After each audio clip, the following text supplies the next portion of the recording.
There's a specific kind of quiet that only exists in the very early hours of the morning after a big holiday. It's not just the absence of sound. It's heavier than that. It's the sound of a world collectively holding its breath. The party's over. The wrapping paper is all swept up, or at least pushed into a corner. The leftover food is sealed away in the fridge. There's a ghost of pine needles in the air, or maybe the faint, waxy smell of a candle that's just been snuffed out. It's the quiet of an ending. For most of us, that ending is just the gentle slide from celebration back into routine.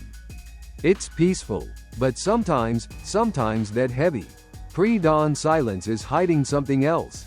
Sometimes, it's the quiet before the scream. The silence isn't an ending. It's a lid, pressed down tight on something terrible that's been boiling underneath. And once that lid comes off, it never really goes back on. Not really. What I want to talk about tonight is a story that begins in that exact kind of quiet. A story that starts inside a beautiful, sprawling brick home in a wealthy, idyllic neighborhood. The kind of house you see in magazines. The kind of house that, from the outside, looks like it couldn't possibly contain any darkness at all. But it did. This is the story of a perfect family portrait that, when you looked closer, was cracked right down the middle. It's a story about a little girl, a bizarre note, and a basement. And it's a story that, to this day, no one can truly explain. This is the case of JonBenét Ramsey. And you're listening to The Unlit Room. To understand what happened on December 26, 1996, you first have to understand the picture the Ramsey family presented to the world. Because that picture, it was everything. The house itself stood at 749 15th Street in Boulder, Colorado. A big, impressive Tudor-style home, 15 rooms, worth nearly $1 million back in the 90s. This wasn't just a house, it was a statement. It said, "We have arrived, we are successful, we are happy," and the family inside seemed to be the living embodiment of that statement. First, you have the father, JonBenét Ramsey, 53 years old at the time.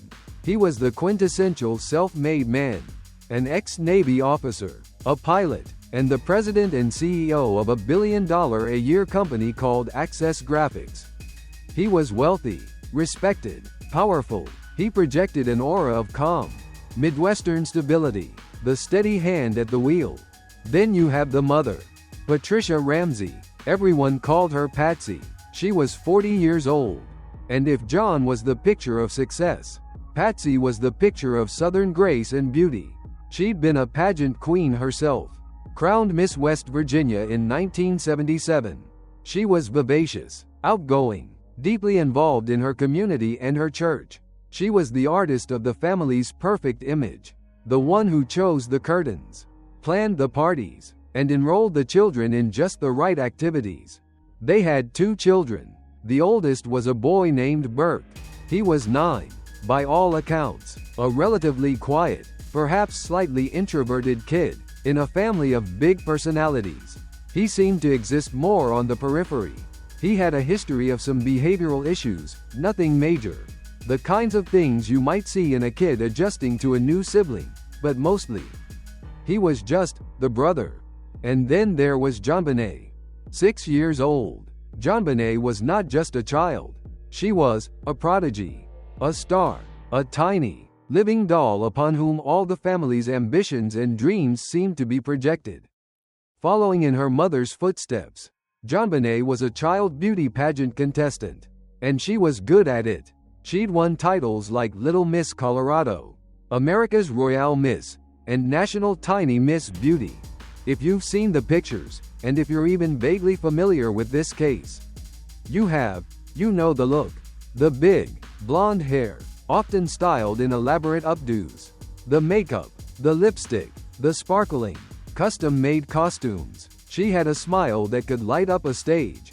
She could look directly into a camera lens with a confidence that was almost unsettling in a child so young.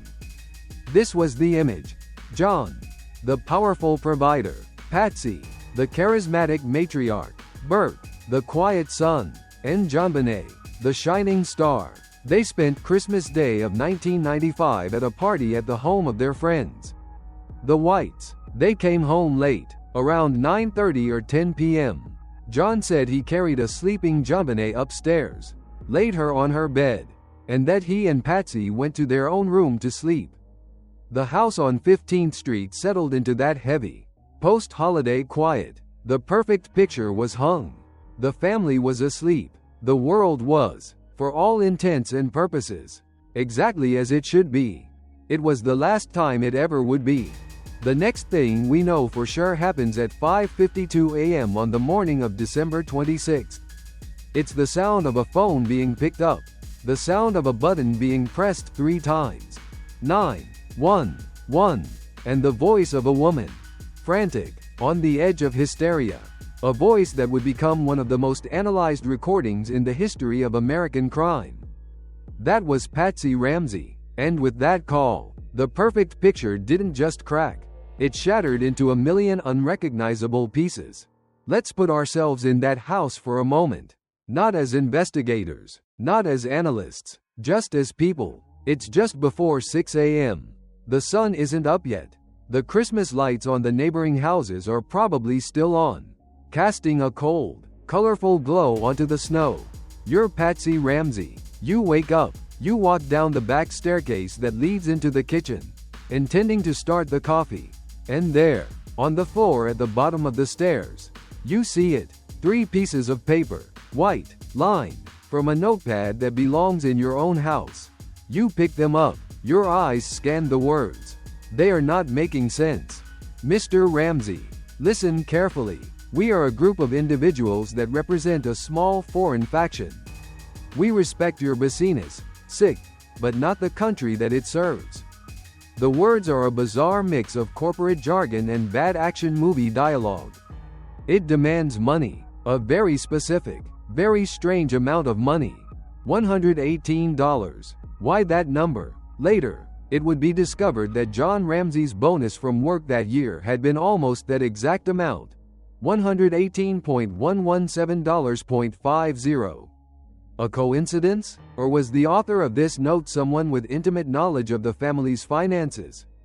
The note continues. It's long, rambling, almost 3 full pages. It gives instructions. Get the money in a briefcase. Wait for a call between 8 and 10 a.m. It issues threats. If we catch you talking to a stray dog, she dies. If you alert bank authorities, she dies. If the money is in any way marked or tampered with, she dies. And then, this chilling, almost theatrical sign-off. Victory. SBTC. What do? You've just read a script from a nightmare. You scream. You run to your daughter's room. Her bed is empty. The blanket is pulled back. You run to your son's room. Burke is asleep. You wake up your husband. Panic. Chaos. The 911 call. At 5:59 a.m. Just 7 minutes after the call began, the first police officer, Rick French, arrives at the house. And this is where the investigation, the search for truth, begins to go terribly, horribly wrong. What should have happened is simple.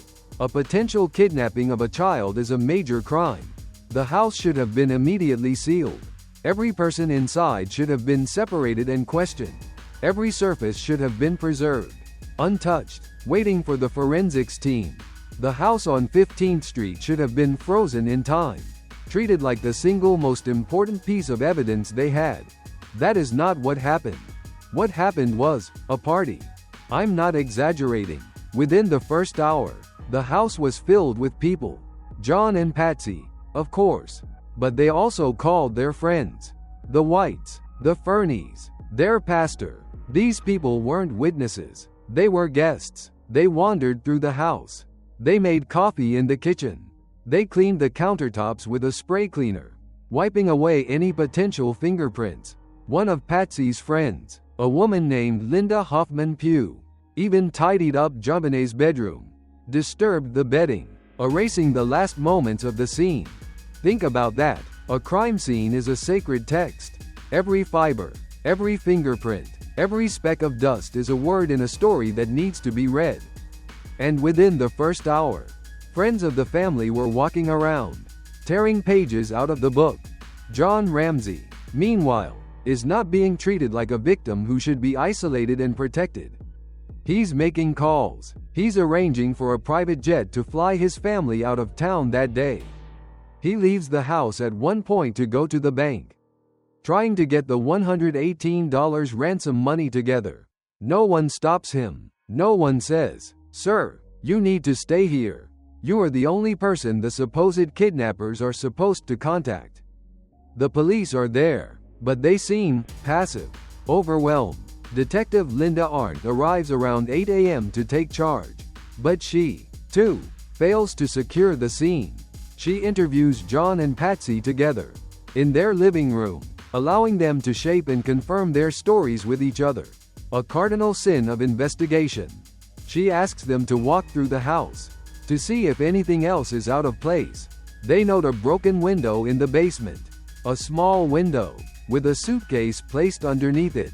It looks like a possible point of entry, but the spiderweb in the corner of the window frame is undisturbed. The grate outside that covers it shows no signs of being tampered with. There are leaves and debris on the floor beneath the window, but no footprints in the dirt outside. It's ambiguous, a clue that seems to point in two directions at once. The hours tick by. The 10 a.m. deadline for the kidnapper's call comes and goes. The phone never rings. The atmosphere in the house is heavy with a strange, uncoagulated grief and anxiety. But there's no sense of urgency. The FBI has been notified. But the massive search you'd expect for a missing 6-year-old girl, it isn't really happening. The focus is entirely on the house, on the note, on the waiting. Around 1 p.m., after 7 hours of this strange, chaotic limbo, Detective Arndt has an idea. She feels like they've missed something.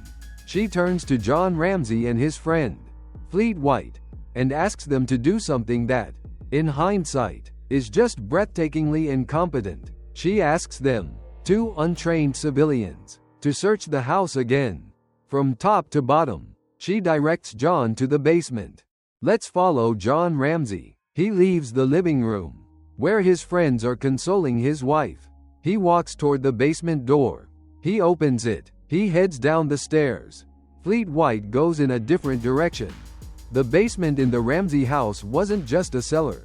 It was a sprawling, confusing space, a maze of small rooms, a boiler room, a train room where Burke played with his model sets, and a small, windowless room at the far end, often called the wine cellar. John heads straight for that room. He opens the door, and the search is over. There, on the floor, is a small figure, wrapped in a white blanket. John Ramsey would later say he knew immediately it was her. He rips the tape from her mouth. He unties the cord from her wrists. He picks up his daughter's body. She is cold. She is still. He carries her upstairs, past Detective Arndt, into the living room, and lays her on the floor by the Christmas tree. At 1:05 p.m., John Ramsey screams a sound that everyone in the house would remember forever. A sound of pure, animalistic agony. The kidnapping is over. This is now a homicide. And the crime scene, the basement room where JonBenét was found. The blanket she was wrapped in, her own body, has now been irretrievably contaminated by the one person who, along with his wife, would become the primary focus of the entire investigation. In the world of criminal psychology, there's a concept called statement analysis. It's the idea that the words people choose, especially under pressure, reveal more than they intend. The way you phrase something, the details you include, the things you leave out, they all paint a picture of what's really going on in your mind. And the JonBenét Ramsey case has, at its very heart, one of the most fascinating, bizarre, and revealing documents you will ever encounter, the ransom note. Let's go back to that piece of paper Patsy said she found. Forget the crime scene for a second. Let's just look at the words. The FBI analyzed this note exhaustively, and what they found was deeply strange. First, the physical object itself. The note was written on a pad of paper from inside the Ramsey house. The pen used to write it was also from inside the house, found in a pen holder in the kitchen. Let's just stop there for a second. Imagine you are a kidnapper. You are breaking into a high-security home in the middle of the night to steal a child. It is a high-risk, high-stress operation. Are you going to get inside, find the child, secure her, and then sit down at a kitchen counter or a desk? Find a notepad, find a pen, and spend the next 20 to 30 minutes composing a 3-page, rambling letter? It defies all logic. A real kidnapper would have the note prepared ahead of time. It would be short, to the point, and designed to minimize their time at the crime scene. This note feels like a performance, like someone was trying to write what they think a ransom note should sound like, based on movies and TV shows. Let's look at the language. Listen carefully. We are a group of individuals that represent a small foreign faction. Who talks like that? Not criminals. Actors playing criminals. The phrase, small foreign faction, is so oddly specific and yet so meaningless.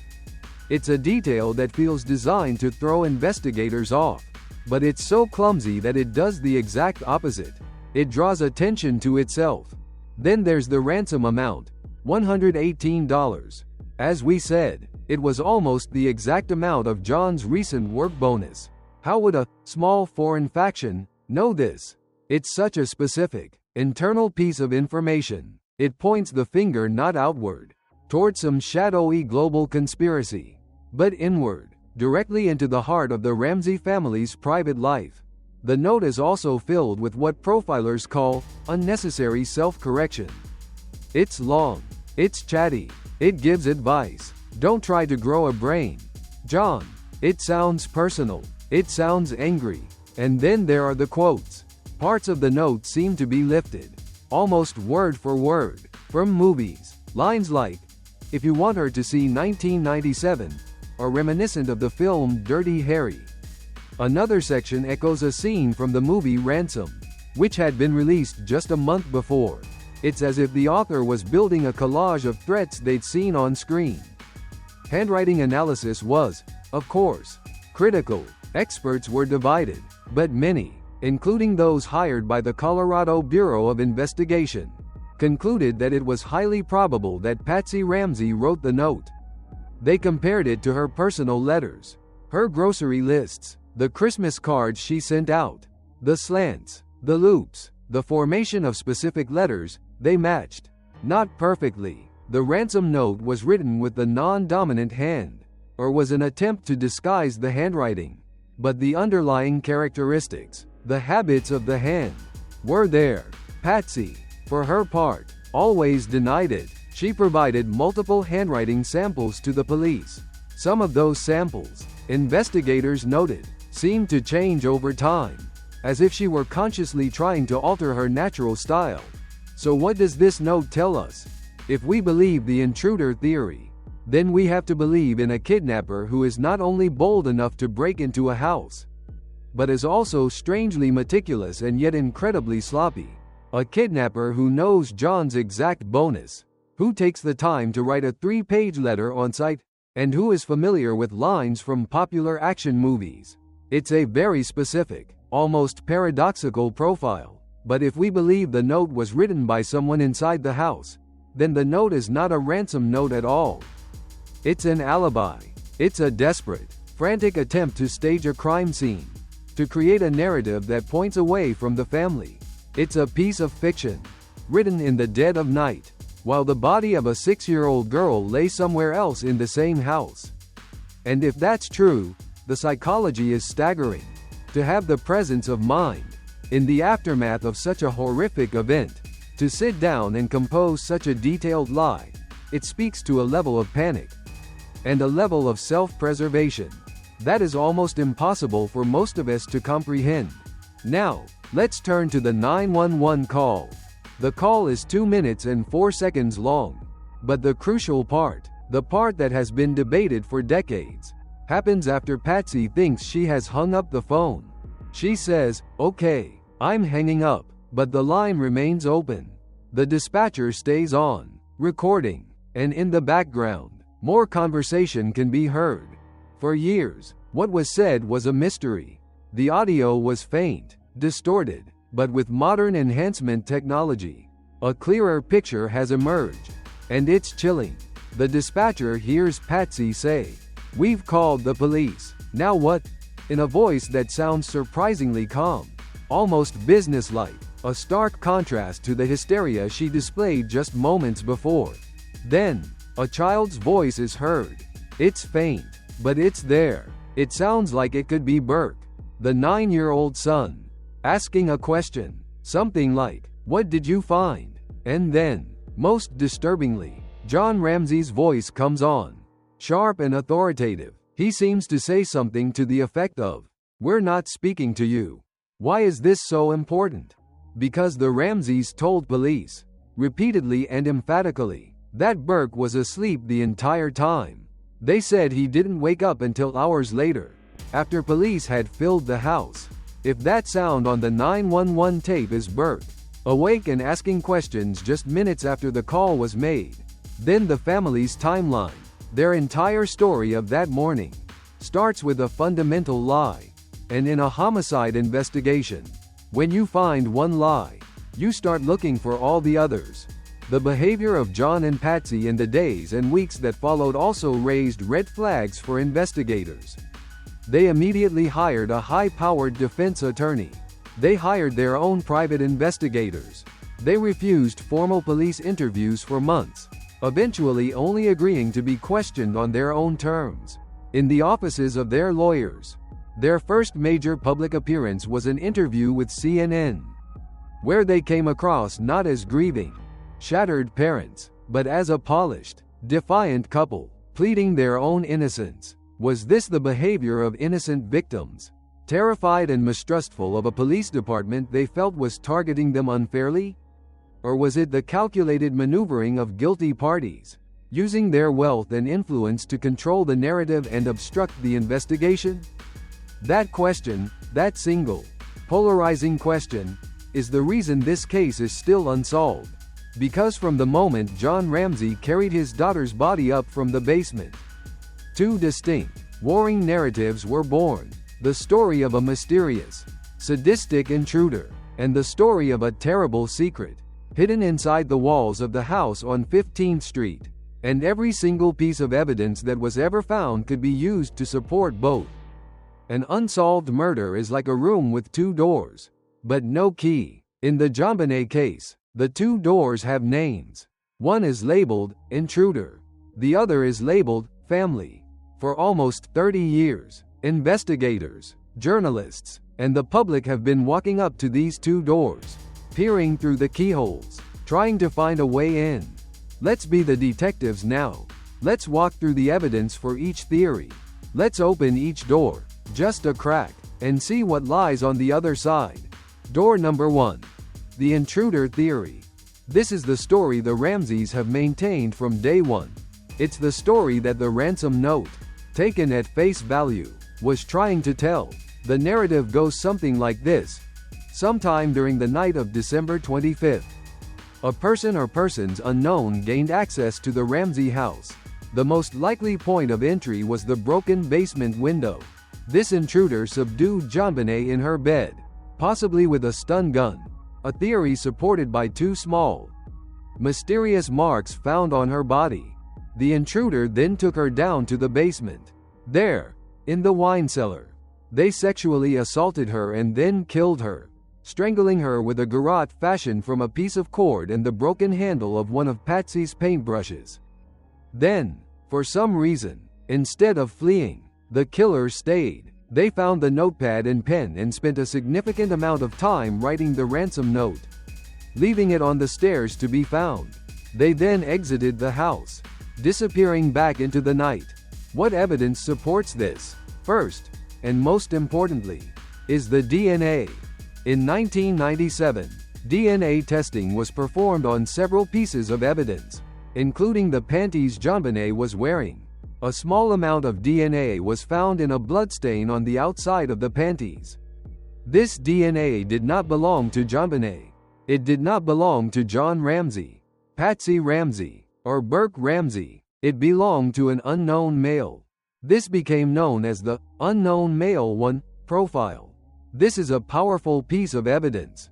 For supporters of the intruder theory, it's the smoking gun. How could the DNA of a complete stranger end up on the victim's underwear? In a location consistent with sexual assault, if a stranger wasn't there?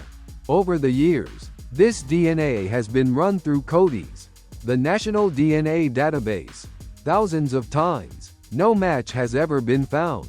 In 2008, the Boulder District Attorney at the time, Mary Lacey, took the extraordinary step of publicly exonerating the Ramsey family based on this DNA evidence.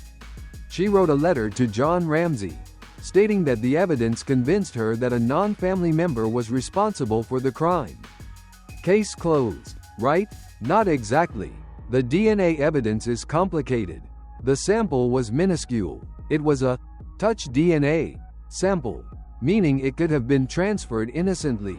Some experts have argued it could have come from the manufacturing process of the panties themselves. Furthermore, DNA belonging to other unknown individuals was found under JonBenét's fingernails, which could also point to an intruder, or could be the result of innocent, everyday contact. Then there's the physical evidence around the house.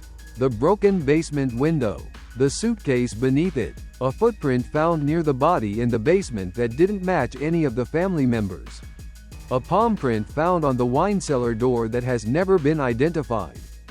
There were also reports of increased crime in the Ramseys' neighborhood around that time. Over 100 burglaries in the months leading up to the murder.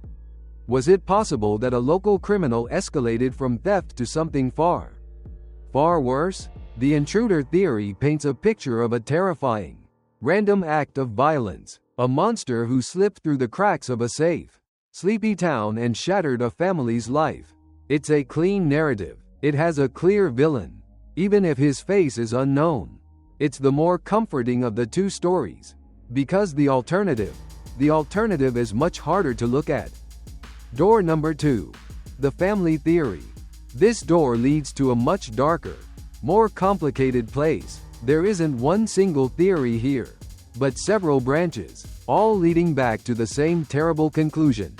JonBenét was killed by someone inside her own house, and the kidnapping was a hoax, a desperate cover-up. Let's look at the evidence that points inward. First, the crime scene itself. There were no footprints in the snow outside the house. The grate over the basement window wall showed no signs of being disturbed. The spiderweb in the window was intact. It seemed staged. It looked like someone wanted you to think an intruder came in that way. Then, the weapon. The garrote used to strangle JonBenét. It was made from a length of nylon cord and the handle of a paintbrush. The other half of that paintbrush, and the rest of the cord, were found inside Patsy Ramsey's art supply tote. An intruder would have had to break in, find Patsy's specific art supplies, break a paintbrush, and fashion a weapon on site. It seems unlikely. It's much more likely that the killer was someone intimately familiar with the house and its contents. And of course, there is the ransom note. As we discussed, its creation, written inside the house, with a pen and pad from the house, for a length that defies logic, is perhaps the single biggest piece of evidence pointing away from an intruder. The handwriting, the personal knowledge of the bonus, the sheer theatricality of it all, it screams, inside job. But if it was someone in the family, who, and why? This is where the theory splinters. Sub-theory A. The Patsy in a rage theory. This theory was favored by many of the original Boulder police investigators.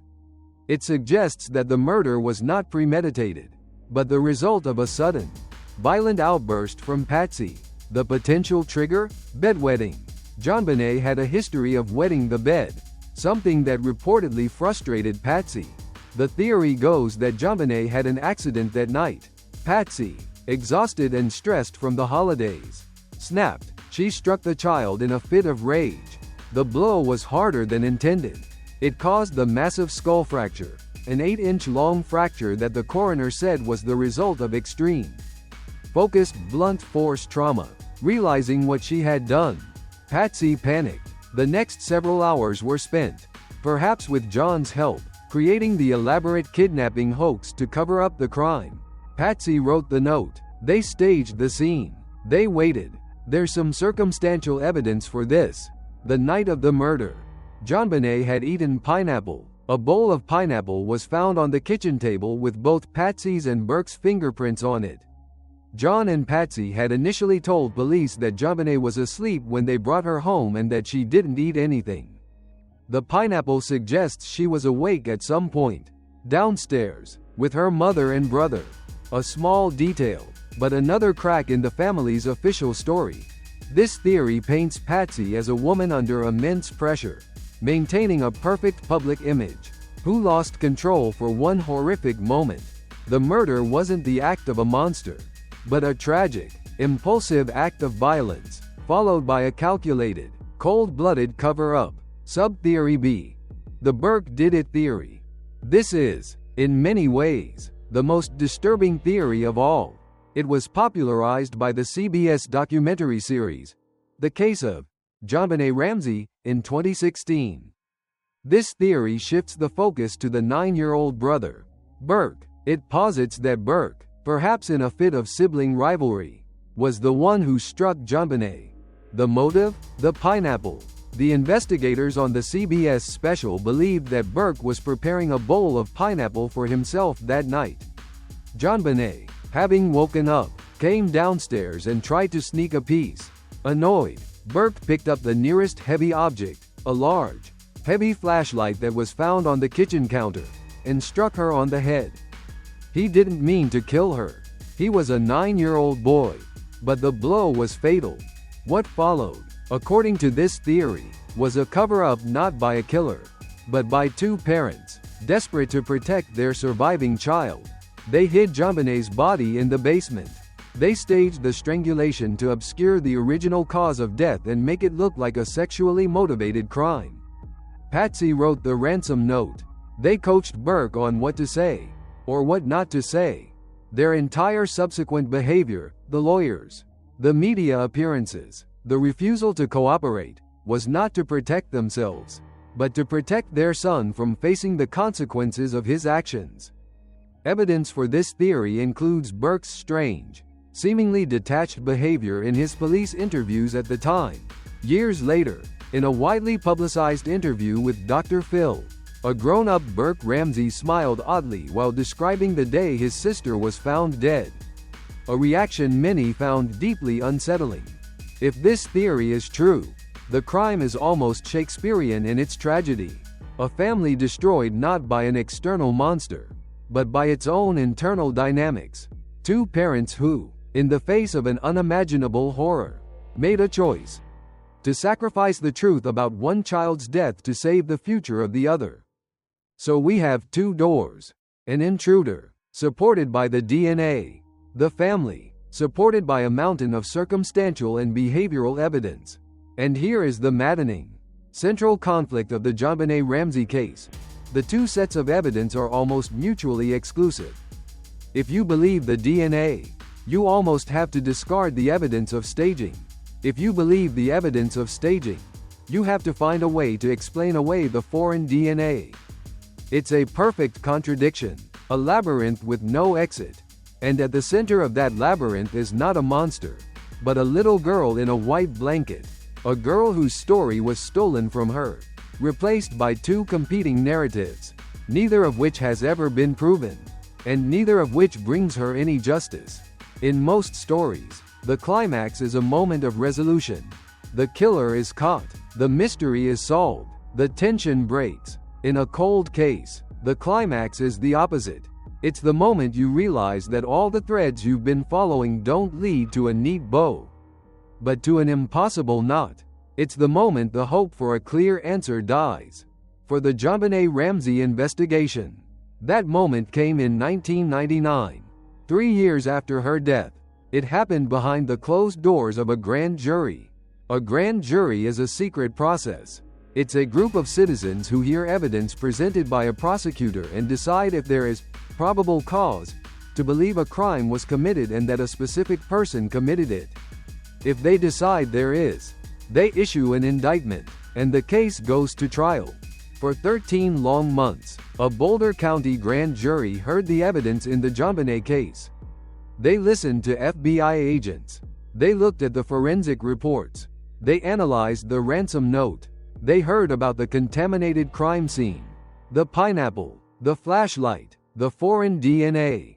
They heard everything we've just talked about, and much, much more. The investigators who presented the case were convinced the parents were involved. They laid out the family theory, piece by damning piece, and at the end of it all, the grand jury made a decision. They voted to indict. Let that sink in. A group of ordinary citizens listened to all the evidence and concluded that there was enough probable cause to charge John and Patricia Ramsey with a crime. The specific charges were stunning. They indicted both parents on 2 counts each, child abuse resulting in death. The indictment read, in part, that John and Patsy did, unlawfully, knowingly, recklessly and feloniously permit a child to be unreasonably placed in a health-threatening situation which resulted in the death of JonBenét Ramsey, a child under the age of 16. This was it, the breakthrough. The case was finally moving forward. The Ramseys would have their day in court. The evidence would be laid bare for the world to see. But it never happened. The district attorney at the time, a man named Alex Hunter, held a press conference. The world was watching, expecting him to announce the charges. Instead, he did something almost unprecedented. He announced that he was refusing to sign the indictment. He was declining to prosecute. His reasoning was that while there was probable cause, he did not believe he had enough evidence to prove the case, beyond a reasonable doubt, to a trial jury. The standard for conviction is much higher than the standard for indictment. He pointed to the unidentified DNA, the lack of a confession, the conflicting evidence. He felt the case was unwinnable. He famously, and somewhat bizarrely, ended his press conference by saying, "I and my prosecution task force believe we do not have sufficient evidence to warrant the filing of charges against anyone who has been investigated at this time."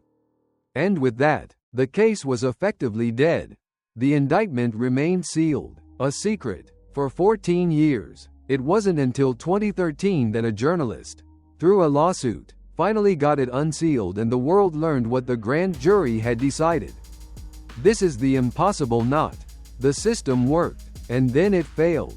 A jury of their peers said, "Charge them," but the man in charge said, "No." Was Alex Hunter a cautious, responsible prosecutor, preventing a costly and likely unsuccessful trial based on circumstantial evidence? Or was he a coward, unwilling to take on a high-profile, difficult case against a wealthy and powerful family? We will never know. But that decision created a permanent schism in this case. It allowed both narratives to survive forever. The Ramseys and their supporters could point to the DA's decision as proof of their innocence. Their detractors could point to the grand jury's vote as proof of their guilt. The trail went cold. Patsy Ramsey, who had battled ovarian cancer in the early 90s, had a recurrence. She maintained her innocence until the very end, passing away in 2006 at the age of 49. She is buried in Georgia, next to her daughter. John Ramsey has remarried. He has continued to advocate for the intruder theory, periodically giving interviews and calling on the Boulder police to do more testing on the evidence.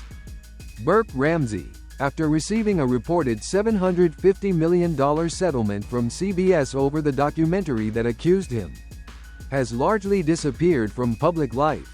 The house on 15th Street has been sold multiple times. Its address was even changed to discourage macabre tourism. But it remains a silent brick-and-mortar witness that cannot speak. The climax of this story isn't a gunshot or a confession. It's the quiet, bureaucratic fizzle of a case that was too complex, too contaminated, and too contradictory to ever see the inside of a courtroom. It's the slow, agonizing realization that there will be no neat ending. The knot can never be untied. So where does that leave us? Standing in the dark, holding a handful of broken pieces that don't fit together. We have a ransom note that makes no sense. We have foreign DNA that can't be identified. We have a family whose story has been inconsistent from the beginning. We have a crime scene that was destroyed before it could ever be understood. What haunts me about this case isn't just the mystery. It's the loss of the victim at the center of it. JonBenét Ramsey has become a symbol, a character in a true crime drama.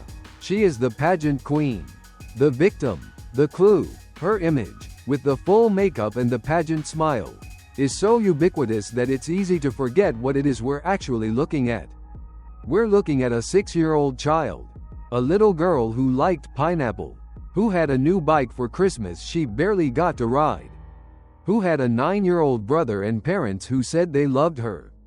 A little girl who, on Christmas night, was probably excited about the trip the family was supposed to take the next day. She was not a symbol. She was a person, and her last hours on this earth were filled with unimaginable pain and terror. And we don't know why.